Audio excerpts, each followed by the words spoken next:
Hallelujah praise the lord హల్లెలూయా హల్లెలూయా హల్లెలూయా. ప్రియ సహోదరి సహోదరుడా, ఈ ఉదయకాల సమయమున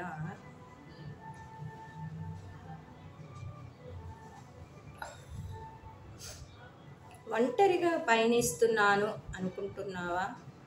కాదు, యేసు నీకు తోడుగా నడుస్తున్నాడు అని చెప్పబడుతుంది ప్రియ సహోదరి సహోదరుడా. ఎందుకంటే యేసుక్రీస్తు కూడా ఒంటరిగా లేడు ప్రియ సహోదరి సహోదరుడా. ఆత్మదేవుడు తనపైకి ఆత్మ వచ్చినప్పుడు ఆత్మశక్తితోనే ఆయన ఎడారిలో పయనించాడు అని కూడా చెప్పబడుతుంది. జంటగా ఎవరున్నారు? యేసుక్రీస్తుకి జంటగా ఆత్మదేవుడు ఉన్నాడు, తండ్రి దేవుడు ఉన్నాడు. అదేవిధంగా మనం కూడా ఈ లోకంలో పయనిస్తున్నప్పుడు ఒంటరిగా పయనిస్తున్నాము, ఒంటరిగా జీవిస్తున్నాము, ఒంటరిగా మనము ఎన్నో ఇబ్బందులను పడుతున్నామని మనం అనుకుంటాము. కానీ ఇన్ని బాధలు శ్రమలు నాకేనా అని మనం అనుకుంటాము. కానీ కాదంట, దేవుడు జంటగా మనతో కష్టంలోను సుఖంలోను దుఃఖంలోను ఎల్లప్పుడూ మనకి తోడుగా పయనిస్తూనే ఉన్నాడంట, మనతో జీవిస్తూనే ఉన్నాడు అంట ప్రియ సహోదరి సహోదరుడా. ఒక వ్యక్తి ఎడారిలో సముద్ర తీరాన పయనిస్తూ ఇలా మనసులో అనుకుంటున్నాడు అంట, ప్రభు నన్ను ఒంటరిగా వదిలిపెట్టావు, నేను ఎడారిలో నడవలేకపోతున్నాను, సముద్ర తీరాన నడవలేకపోతున్నాను, నీవు నాతో ఉంటాను అన్నావు కాబట్టి మరి నేను ఒక్కడినే ప్రయాణిస్తున్నాను అని ఇలా అనుకుంటూ నడుస్తున్నాడు. ఈ ప్రభువా, నీవు జీవితంలో ఎప్పుడూ తోడుగా ఉంటానన్నావు, నాకు తోడుగా ఉండి నన్ను నడిపిస్తానన్నావు. కానీ ఈనాడు ఎడారిలో సముద్ర తీరాన నేను ఒంటరిగా నడవవలసి వచ్చిన సమయంలో, బాధలలో ఇబ్బందులలో జీవితంలో మనం ఎక్కడున్నా సరే, ప్రభు నాకు తోడుగా ఉంటానన్నావు కదా, మరి నీవు నన్ను ఒంటరిగానే ఉంచావేంది అని మనం అనుకుంటాం. కానీ అతడు చాలా దూరం నడిచాడు. అప్పుడు ఒక ఆలోచన వచ్చింది అతనికి. వెనక్కి తిరిగి చూశాడు.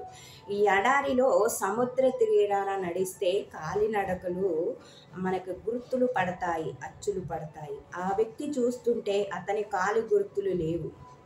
అప్పుడు వేరే కాలి గుర్తులు పడుతూ తన దగ్గరికి వచ్చాడు. స్వరం పలికింది, చెప్తుంది, నీ ఒక్కడివే వచ్చాను అనుకుంటున్నావు కానీ, నీవే నడిచాను అనుకుంటున్నావు కానీ, నేనొక్కడనే వచ్చాను, నేనే నడిచాను, ఇంత దూరం నాకెవరూ తోడు లేరు, దేవుడు నువ్వు ఉంటానన్నావు, ఉండలేదు అని ఇలా అనుకుంటూ వస్తున్నావు. కానీ లేదు, నీవు నడవలేదు, నీవు ఒక్కడివే రాలేదు, నీవు నడవలేదు, నీ ఒక్కడివే రాలేదు,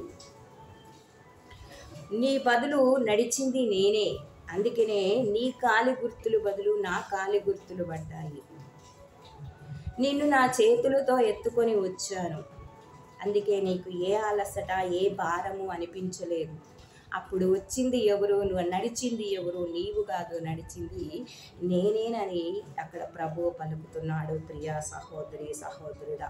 అంటే మన కష్టంలోను దుఃఖంలోను శ్రమల్లోనూ మనం అనుకుంటాము, నాకే ఇన్ని బాధలు, ఇన్ని కష్టాలు, ఇన్ని శిలువ శ్రమలు, ఇన్ని బాధలు, ప్రభువా నువ్వు తోడుగా ఉంటానన్నావే, మరి నువ్వు లేవేంటి? మనం ఇట్లా అని ఎన్నో ఆలోచనలు చేసుకుంటూ ఉంటాం. కానీ